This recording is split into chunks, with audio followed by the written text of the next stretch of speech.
نماز بھی اصل میں یاد ہے. کس کی یاد ہے؟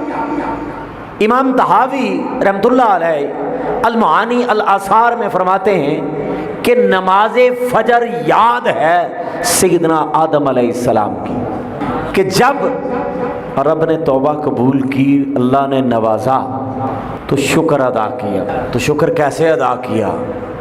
سجدے میں گئے،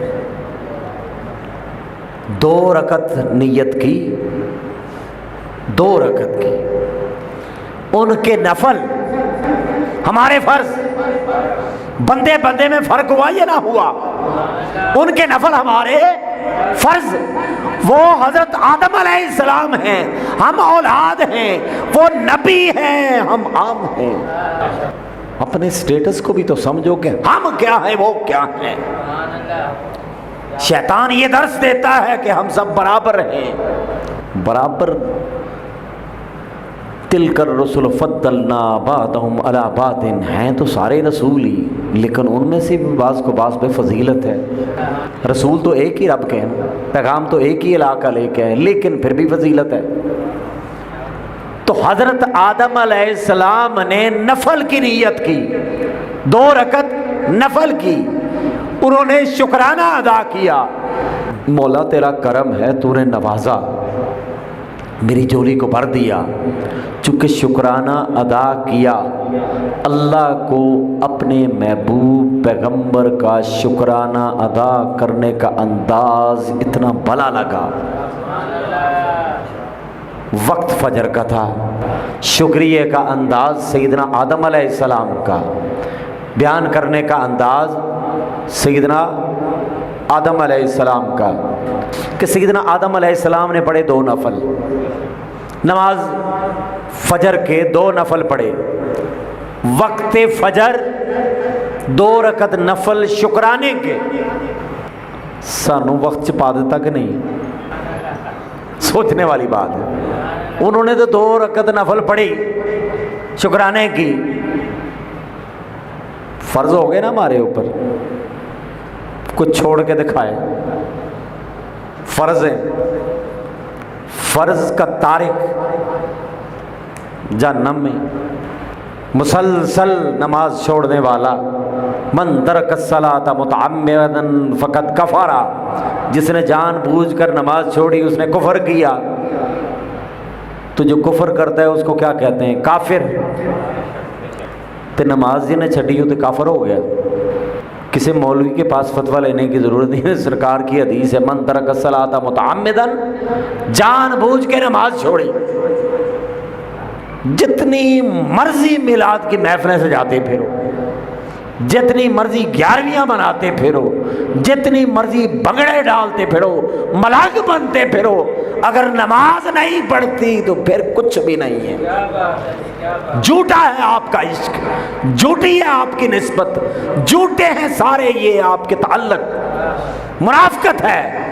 اگر آقا کا عشق آپ کو مصلی پہ نہیں لے جاتا، اگر آپ کا عشق آپ کو نماز فجر کے وقت اٹھاتا نہیں، نماز تہجد کے لیے نہیں اٹھاتا، اور آپ وضو کر کے مصلی پہ نہیں جاتے، تو جھوٹ بولتے ہیں اپنے ساتھ، منافقت کرتے ہیں اپنے ساتھ. حضور تاجدار کائنات کو محتاجگی نہیں آپ کے دیگوں کی، جنڈوں کی، کمکموں کی، روشنیوں کی نہیں. یہ چیزیں وہی بندہ کرتا اچھا لگتا ہے جو نمازی ہو. اور نماز چھوڑ کے جلوس نکالنا، تم تو اللہ کے دین کا جلوس نکال رہے ہو، تم 12 ربیع الاول کا جلوس تو نہیں نکال رہے بھائی. نماز چھوڑ کے کون سا جلوس نکال رہے ہو؟ جلوس آگے ہو گیا، پروگرام پیچھے ہو گیا. جلوس ہی رہ گئے. کو تھوڑی سی کڑوی گولیاں بھی ہوتی ہیں، بعض اوقات لے لینی چاہیے. زیادہ میٹھا حلوہ کھا کھا کے بندے کی طبیعت خراب ہو جاتی ہے، شوگر بھی ہو جاتی ہے. تو میں عرض کر رہا تھا کہ بھئی سیدنا آدم علیہ السلام نے تو 2 رکعت نفل پڑھی شکرانے کے طور پر. ہمیں وقت پڑ گیا، وقت نہیں پڑا بھئی، ہمارے بخت جاگ گئے، نصیب جاگ گئے، مقدر چمک گیا. انداز ملا بنانے کا، طریقہ ملا قرب کا، طریقہ ملا جڑنے کا، طریقہ ملا عبد معبود سے کیسے جڑتا ہے، عبد الہ سے کیسے مانگتا ہے، آپ نے بتایا ایسے مانگنا ہے۔ سبحان ربی الاعلی، پاک ہے میرے مولا تو سب سے اعلیٰ ہے۔ سبحان ربی العظیم، اے باری تعالیٰ تو بڑی عظمتوں والا ہے، تجھ سے بڑا کوئی نہیں، تیری بارگاہ میں آیا ہوں۔ یہ طریقہ کس نے سکھایا؟ یہ سیدنا آدم علیہ السلام نے سکھایا نا طریقہ کہ ایسے۔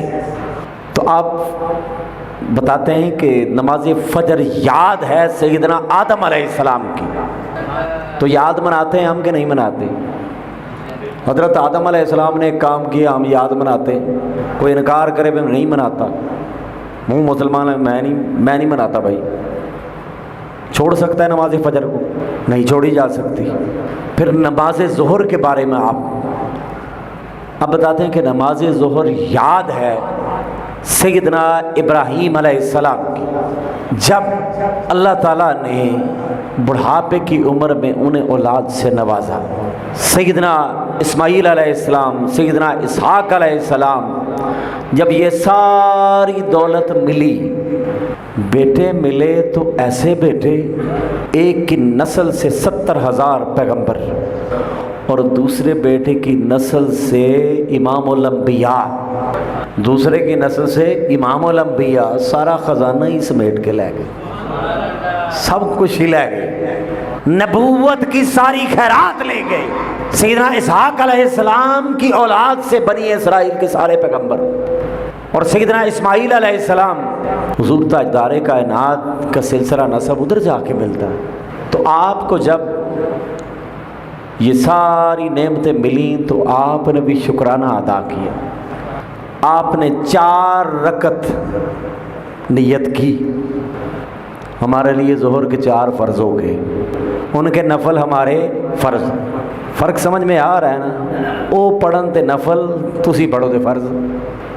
اب نماز عصر کے بارے میں آتا ہے کہ نماز عصر یاد ہے سیدنا عزیر علیہ السلام کہ آپ ایک بستی سے گزرے نا، تو وہاں پر بڑی بڑی بوسیدہ قبریں دیکھی، اور آپ نے عرض کیا مولا تو کیسے ان لوگوں کو زندہ کرے گا، ان کی تو ہڈیاں بھی گل گئی ہیں، یہ کیسے زندہ کریں گا؟ تو قرآن میں آیا کہ رب العالمین نے 100 سال تک ان پر موت طاری کر دی، 100 سال تک موت طاری کر دی۔ کھانا بھی تھا ساتھ گدا بھی تھا۔ 100 سال کے بعد جب اٹھے اور اٹھ کے ادھر ادھر دیکھا تو دنیا بدل گئی تھی۔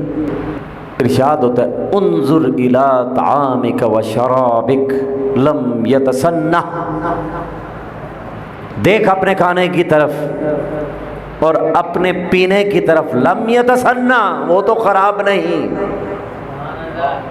دیکھ گدے کی طرف، اس کی ہڈیاں بھی گل گئی ہیں۔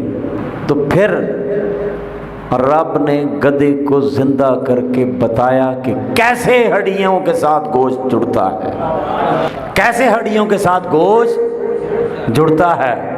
تو وہ چونکہ یہ ایک لمبا واقعہ ہے، پھر کسی دن انشاءاللہ اس کے اوپر بھی بات کریں گے۔ تو دیکھیں جب یہ سارا کچھ ملا نا انہیں، تو اس کے بعد اللہ کی بارگاہ میں شکرانے کے طور پر 4 رکعت آپ نے بھی ادا کی، ان کے یہ نوافل تھے۔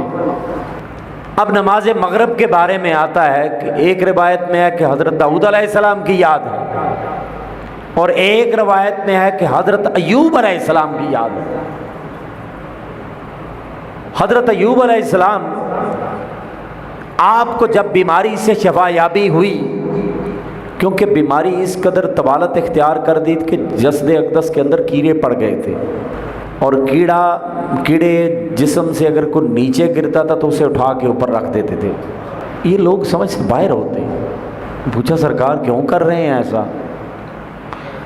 اس کیڑے کو میرے رب نے بھیجا ہے، اس کا حق ہے میرے جسم پہ، کھائے مجھے، کاٹے مجھے۔ تو جب شفا یابی ہوئی، نیت 4 کی، وقت مغرب کا تھا، 4 ہی رکعت کی نیت کی، اللہ کی بارگاہ میں سجدہ شکر ادا کرنے کے لیے۔ 4 تک نہ پہنچے کمزوری زیادہ تھی، بیماری تھی، 3 کے بعد سلام پھیر دیا۔ مغرب کی 3 رکعت ہو گئی، یاد ہی ہے نا؟ ہے یاد یا نہیں؟ 3 رکعت کے بعد نماز پھیر دیا۔ اور کوئی فرض ہے 3 کسی نماز کی؟ مغرب کے ہی ہیں، تیسری رکعت میں سلام پھیر دیا۔ نماز عشاء کے بارے میں آتا ہے کہ نماز عشاء سب سے پہلے حضور تاجدار کائنات حضرت محمد مصطفیٰ صلی اللہ علیہ وآلہ وسلم نے ادا کی۔ تو دیکھیں، یاد ہے، نماز فجر بھی یاد ہے حضرت آدم علیہ السلام کی، نماز ظہر یاد دلاتی ہے حضرت ابراہیم علیہ السلام کی، نماز عصر یاد دلائے حضرت عزیر علیہ السلام کی، نماز مغرب یاد دلائے حضرت ایوب علیہ السلام کی، نماز عشاء یاد دلائے حضور تاجدار کائنات کی۔ یہ ہم جا کس طرف رہے ہیں؟ منا الہ کو رہے ہیں، یاد اس کے پیغمبروں کی ہے۔ منا خدا کو رہے ہیں، منا الہ کو رہیں گے، لیکن منانا ایسے ہے جیسے انہوں نے منایا، انداز وہی جو ان کا انداز ہے، کیونکہ تمہیں کیا پتا وہ رب کیسا ہے، وہ کیسے بنے گا، کیسے سنے گا، کیسے عنایات کی برسات کرے گا، کیسے کرم کرے گا، کیسے شفایاب کرے گا، کیسے نجات دے گا، کیسے پردہ ہٹے گا، کیسے نوازے گا، تمہیں کیا پتا؟ نہیں نہ پتا تو بس انداز اپنا لو پیغمبروں کا۔ تو حضرت آدم علیہ السلام کی یاد منائی فجر کے وقت کی نہیں منائی؟ ظہر کے وقت حضرت ابراہیم علیہ السلام کی یاد منا رہے ہیں، عصر کو حضرت عزیر علیہ السلام کی، مغرب کو حضرت ایوب علیہ السلام کی، عشاء کو حضور تاجدار کائنات کی۔ تو پھر 12 ربیع الاول کی کس چیز کی تکلیف ہے بھئی؟ ادھر اگر اسی یاد منا لی ہے تو مشرک ہو جانے۔ ادھر نہیں شرک نظر آتا آپ کو؟ ادھر نہیں شرک نظر آتا؟ جب نماز کا حکم ہوا نا تو صحابہ نے پوچھا سرکار کیسے نماز پڑھنی ہے؟ آقا نے جواب کیا، صلو کما رأیتمونی، صلو، صلاۃ پڑھو، نماز پڑھو، کما رأیتمو، جیسے تم دیکھتے ہو، نی مجھے، کما رأیتمو رویت سے ہے نا، رویت کا مطلب ہوتا ہے دیکھنا۔ صلو، نماز پڑھو، کما رأیتمو، جیسے تم سب نی مجھے دیکھتے ہو، اصلی، جیسے میں نماز پڑھتا ہوں۔ تمہیں کیا خبر رکوع کیسے کرتے، جھکنا کتنا ہے، کمر کتنی جھکنی ہے، اس میں پڑھنا کیا، کس انداز سے پڑھنا ہے، نیت کیسے کرنی ہے، ہاتھ کہاں تک اٹھانے ہیں۔ نیت کرتے ہیں اللہ اکبر، کانوں کی لو، یہ ہے نا، اس کو لو بولتے ہیں، ایئر لوبس، یہاں تک اللہ اکبر، یہ ہاتھ قبلہ کی جانب، اللہ اکبر، ہاتھ باندھ لیے اس طریقے سے، یہ نیچے، یہ اوپر، اور یہ اس طریقے سے زیر ناف، جیسے ایک مجرم کھڑا ہوتا ہے نا، عدالت میں کھڑا ہوتا ہے، باری تعالیٰ مجرم ہوں، بڑا گناہ گار ہوں، بڑا خطا کار ہوں، تیری توفیق سے آج ہو گیا ہوں،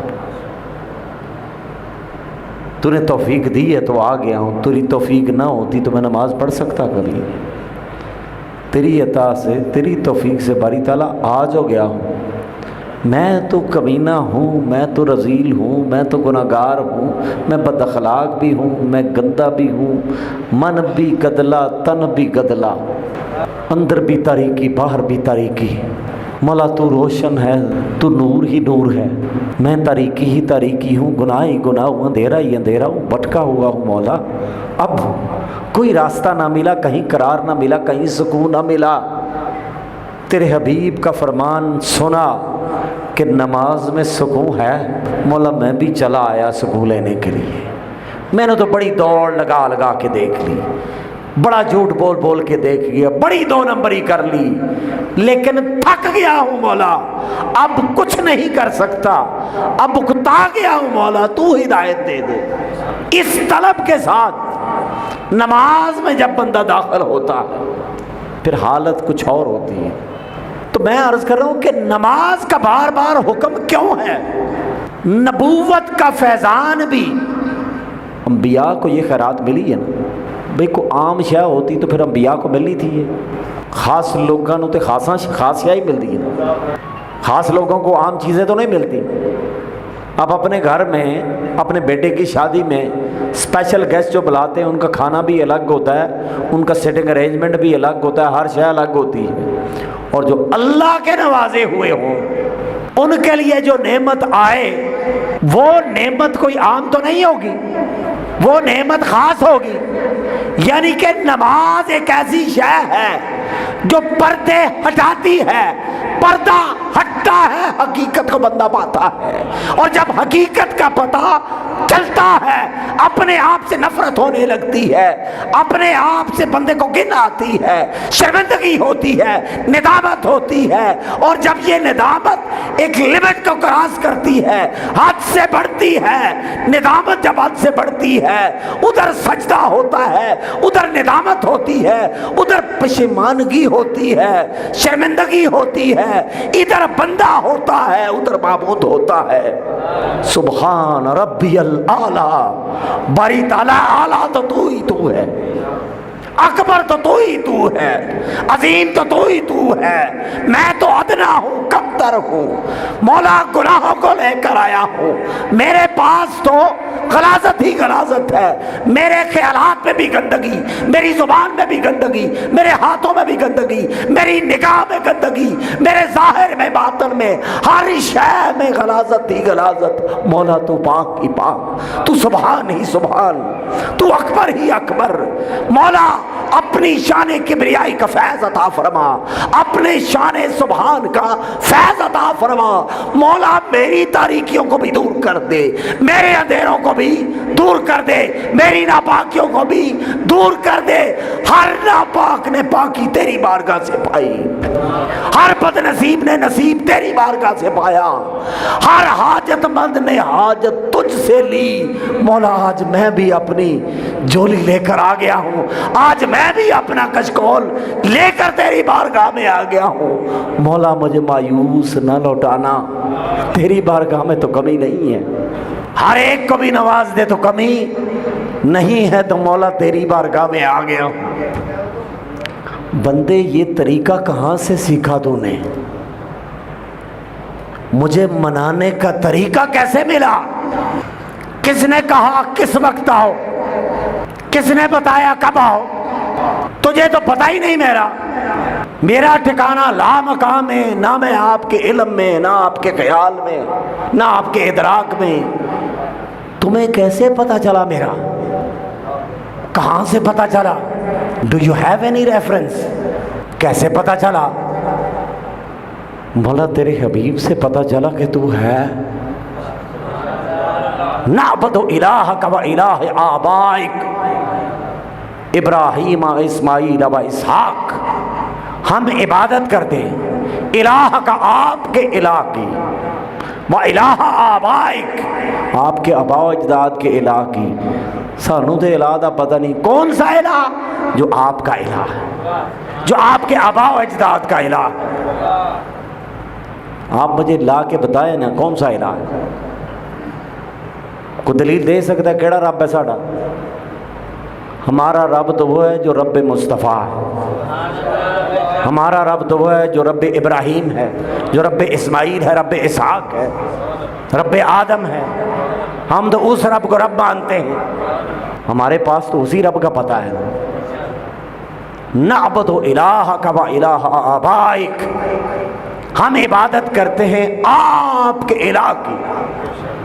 چونکہ میری بات دوسری طرف چلی گئی، میں عرض کر رہا تھا کہ اللہ بندے سے پوچھے گا بندے بتا تو صحیح، منانے کا تیرا انداز تو بڑا پیارا ہے، تو مجھے بتا یہ انداز کس نے سکھایا تجھے؟ منانا کس نے سکھایا تجھے؟ یہ رکوع کہاں سے سیکھا؟ یہ جھکنا کہاں سے سیکھا؟ یہ قیام کہاں سے سیکھا؟ یہ سجدہ کہاں سے سیکھا؟ تو آگے سے بندہ جواب دیتا ہے کہ تیرے حبیب کا فرمان تھا صلو کما رأیتمونی اصلی، جیسے مجھے نماز پڑھتا دیکھتے ہو ویسے پڑھتے جاؤ۔ ہمیں کیا خبر رکوع میں کیا ہے، ہمیں کیا خبر قیام میں کیا ہے، ہمیں کیا خبر سجدے میں کیا ہے، ہمیں تو فقط اتنی خبر ہے تیرے حبیب نے فرمایا جو میں کرتا ہوں کرتے چلے جاؤ۔ تیرے حبیب نے کہا تھا اس طریقے سے مناؤ، مان جائے گا، اس کا غضب ٹھنڈا ہو جائے گا۔ درود مجھ پہ پڑھو، غضب اس کا ٹھنڈا ہوگا۔ اس کے غضب سے بچنا چاہتے ہو نا، فاکثروا علی من الصلاۃ، مجھ پر کثرت سے درود و سلام پڑھو۔ اللہ کے غیظ و غضب کو ٹھنڈا کرنا، فاکثروا علی من الصلاۃ، مجھ پر درود و سلام کرو۔ کتنا پیارا نسخہ ہے۔ تو میں جو بات کر رہا تھا کہ یاد اس کی بارگاہ میں قریب ہونے کے لیے، اس کا عرفان پانے کے لیے، اس کی عطا کی خیرات لینے کے لیے، بخشش لینے کے لیے، کامیابی اور کامرانی لینے کے لیے ادا وہی اپنانی پڑے گی جو اس کے محبوب پیغمبروں کی ادا ہے۔ حالانکہ جو نماز نہیں پڑھتے رب تو انہیں بھی دیتا ہے، جو اس کو رب نہیں مانتے رب انہیں بھی دیتا ہے، لیکن ناشکرا ہوتا ہے۔ لَإِن شَكَرْتُمْ لَأَزِيدَنَّكُمْ، اگر شکر گزار رہو گے نا، لَإِن شَكَرْتُمْ لَأَزِيدَنَّكُمْ، اور دیں گے۔ اگر شکر گزاری ہوگی اور دیں گے۔ وَلَإِن كَفَرْتُمْ، اور اگر منکر ہو جاؤ گے نا، انکار، نماز دے لاگے نہیں جانا، کوٹ پیتیاں تے اللہ نال گلاں کیتی، ایسا کوئی دین نہیں ہے، ڈکوسلے ہیں سارے، کوٹ کے پیتیاں تے اللہ نال گلاں نہیں ہوندیاں۔ سمجھ آ رہی ہے بات کی یا نہیں آ رہی؟ بھئی ایسا کوئی چکر نہیں ہے، اگر کسی کے دماغ میں ہے تو نکال دو اسے۔ سب سے بڑے پیر کون ہیں؟ حضور تاجدار کائنات، انہوں تو بڑا کو پیر ہے۔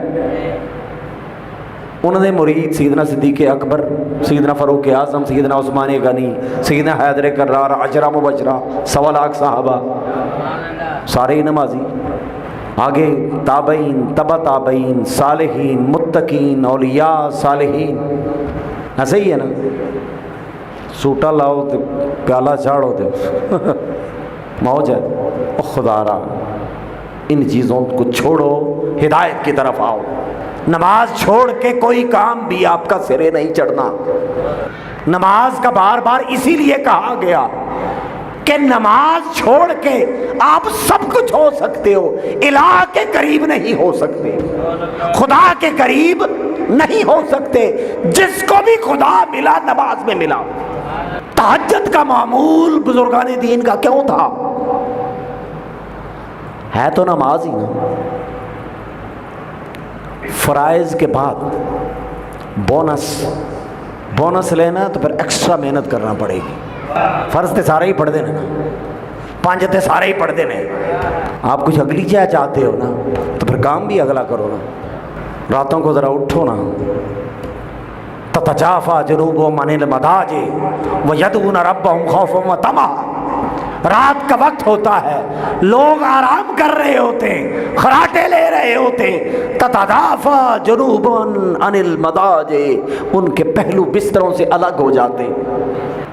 ایک تڑپ ہوتی ہے، ایک تکلیف ہوتی ہے، وہ تکلیف انہیں مجبور کرتی ہے۔ بستر ایک طرف نیند، ایک طرف آرام، ایک طرف انہیں کچھ نہ کچھ تو لذت آتی ہوگی نا اس نماز میں، کچھ نہ کچھ تو ملتا ہوگا نا، کہ روزانہ پچھلے پہر رات کا 1:30-2 بجتا ہے، کسی کو کوئی خبر نہیں، کوئی ادھر مصلی پہ رو رہا ہے، کوئی ادھر رو رہا ہے، کچھ تو ملتا ہوگا۔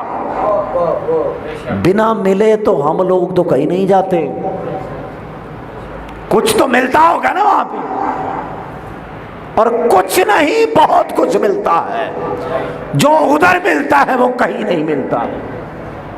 رات کو کماتے ہیں، دن کو کھاتے ہیں، رات کو اس کا قائم کماتے ہیں، اس کی بخشش کی خیرات لیتے ہیں، اس کی عطا، اس کا لطف و کرم، اس کا فضل، یہ سارا کچھ اپنی جولی میں لے کر بیٹھتے ہیں۔ دن کے اجالے میں جو دیکھتا ہے دیکھتا چلا جاتا ہے، کیا ہے تو بندہ ہی، لوگ کھینچتے چلے جاتے ہیں۔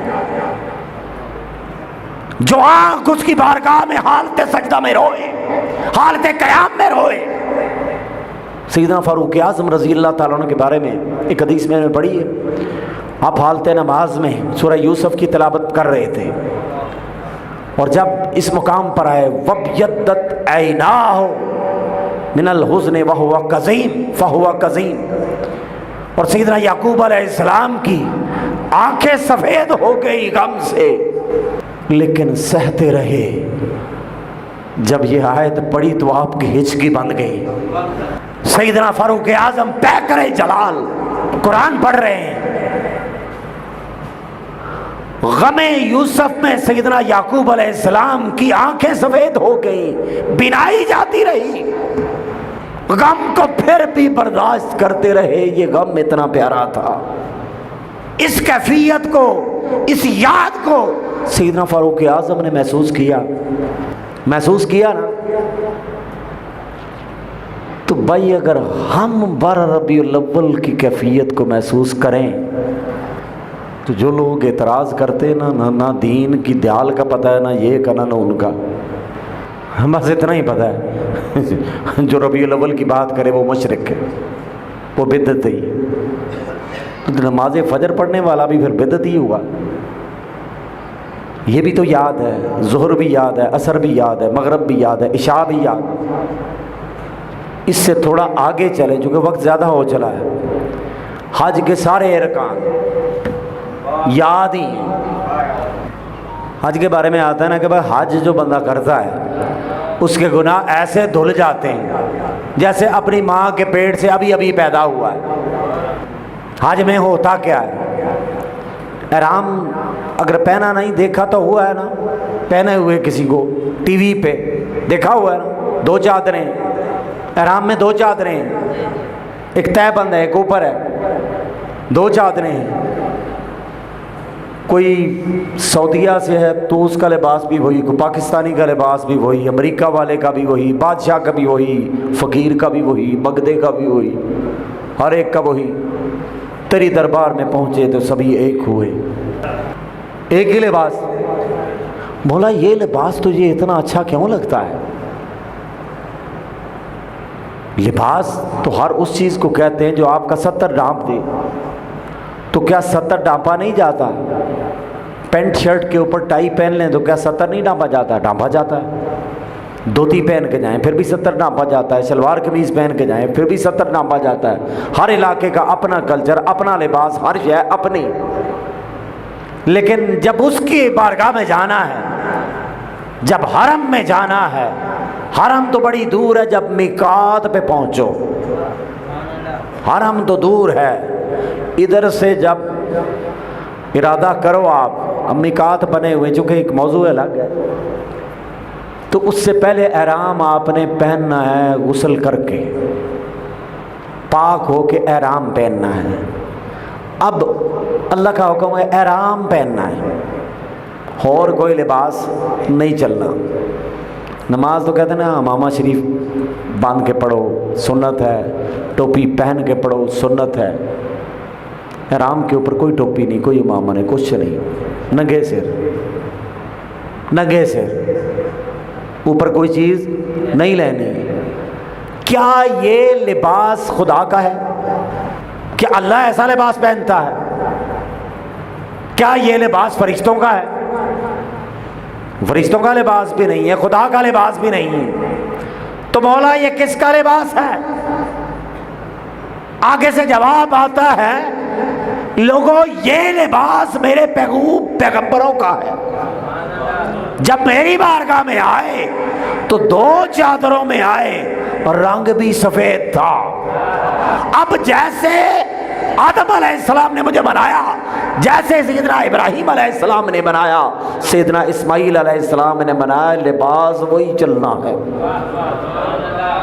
مجھے بنانا ہے تو وہی لباس، وہی رنگ، وہی انداز۔ تو لباس بھی یاد ہے، لباس بھی یاد ہے۔ لباس تو یاد رہ گیا، ذات کو بلا بیٹھے ہو۔